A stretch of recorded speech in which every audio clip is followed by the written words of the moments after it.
Chapter 5யோட ஆரம்பத்திலேயே இந்த உலகம் சேஞ்ச் ஆனதுக்கு அப்புறம் இங்க இருக்க மக்கள் எல்லாருமே அதுக்கேத்த மாதிரி அடாப்ட் ஆயிடுவாங்கன்னு நான் எதிர்பார்த்தேன். ஆனா நான் எதிர்பார்த்ததை விடவும் ரொம்பவே போல்டா இருக்காங்க.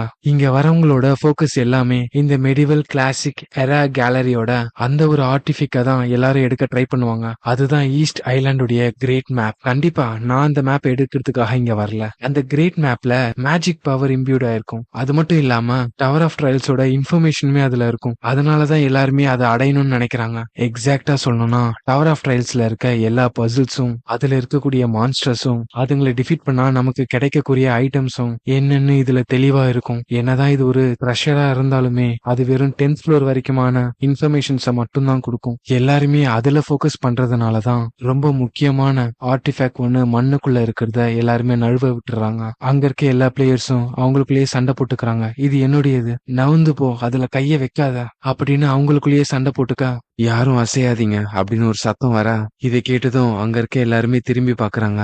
அந்த இடத்துக்கு ஒருத்தன் வந்துட்டு இப்பத்துல இருந்து யாராச்சும் கொஞ்சம் அசைஞ்சா கூட நான் உங்களை கொன்றுவேன் அப்படின்னு சொல்ல, உன்னுடைய மிரட்டலுக்கு யாருமே இங்க பயப்பட மாட்டோம்னு சொல்லிட்டு எல்லாரும் அவங்க கையில ஆயுதத்தை எடுக்க, இன்ஃபேக்ட் நீ சொன்னதே தான் உனக்கும். உன்னுடைய கால் விரல் கொஞ்சம் அசைஞ்சா கூட இந்த ஹேமரை வச்சு உன் மண்டைய பொழந்துருவேன். இதை கேட்ட அவனும் நான் எதிர்பார்த்ததுதான், என்னுடைய வார்த்தை மட்டுமே இங்கு போதுமானது இல்ல அப்படின்னு சொல்லிட்டு அவனுடைய பவரை யூஸ் பண்ண அவனுடைய 2 கையுமே பாறை அளவுக்கு ஸ்ட்ராங்கா மாறுது. இத பார்த்து அங்கிருந்தவங்களும் அவன் ஆல்ரெடி யூனிக் எபிலிட்டியை அச்சீவ் பண்ணிட்டான் போல, இப்ப இவன் கூட நம்ம சண்டை போடுறது ரொம்பவே டேஞ்சரஸ்.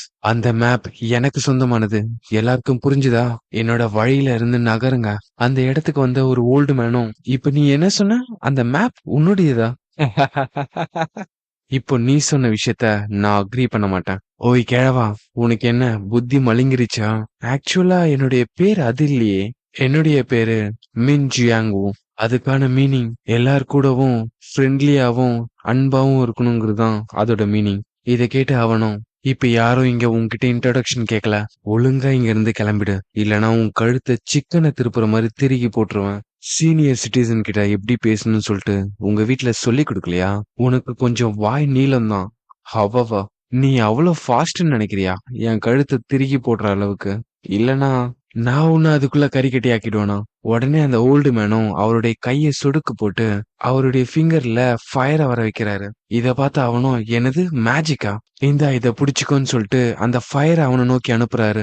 அது அவன் உடம்பு மேல பட்டு தக தகன்னு எரிய ஆரம்பிக்குது. கடைசியில அவன் அந்த ஓல்டு மேன் சொன்ன மாதிரியே கறிக்கட்டியாகி அந்த இடத்துல இறந்துடுறான். உடனே அந்த ஓல்டு மேன் வந்துட்டு, உன்னுடைய வார்த்தையினாலதான் உனக்கு இந்த நிலைமைன்னு சொல்லிட்டு அங்கிருந்து கிளம்ப, உடனே அவர் பின்னாடி ஒரு பொண்ணு வந்துட்டு, வாவ், உங்களுடைய அந்த ஃபயர் மேஜிக் ரொம்பவே ஹாட்டா இருக்கு. நல்ல வேளை நான் உங்க சைட்ல இருந்தேன். ஓ மிஸ் லியூரி, நீங்களா? தேவையான எல்லா ஐட்டமும் உங்களுக்கு கிடைச்சிருச்சா? இப்போ இந்த இடத்த உங்ககிட்ட விட்டுறலாம்ல?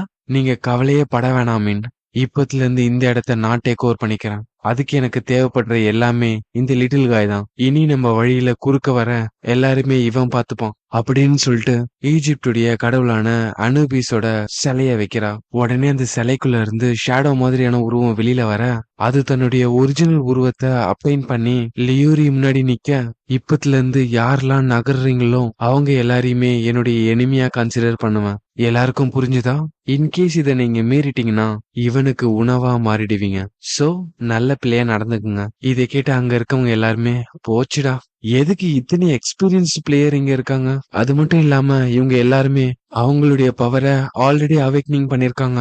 இவங்க முன்னாடி எல்லாம் நம்மளால ஒன்னும் பண்ண முடியாதுன்னு எல்லாரும் கிவ் அப் பண்ணிட்டு அவங்களுடைய ஆயுதத்தையும் கீழே போடுறாங்க. பதிலுக்கு லியூரியும் சுச்சுவேஷனை புரிஞ்சுக்கினதுக்கு ரொம்ப நன்றின்னு சொல்ல, இது எதையுமே காதுல வாங்காம நம்ம ஹீரோ அவன் பாட்டுக்கு நடந்து போயிட்டு இருக்கான். நீங்க எல்லாருமே இந்த இடத்த குப்பை மாதிரி ஆக்கி வச்சிருக்கீங்க.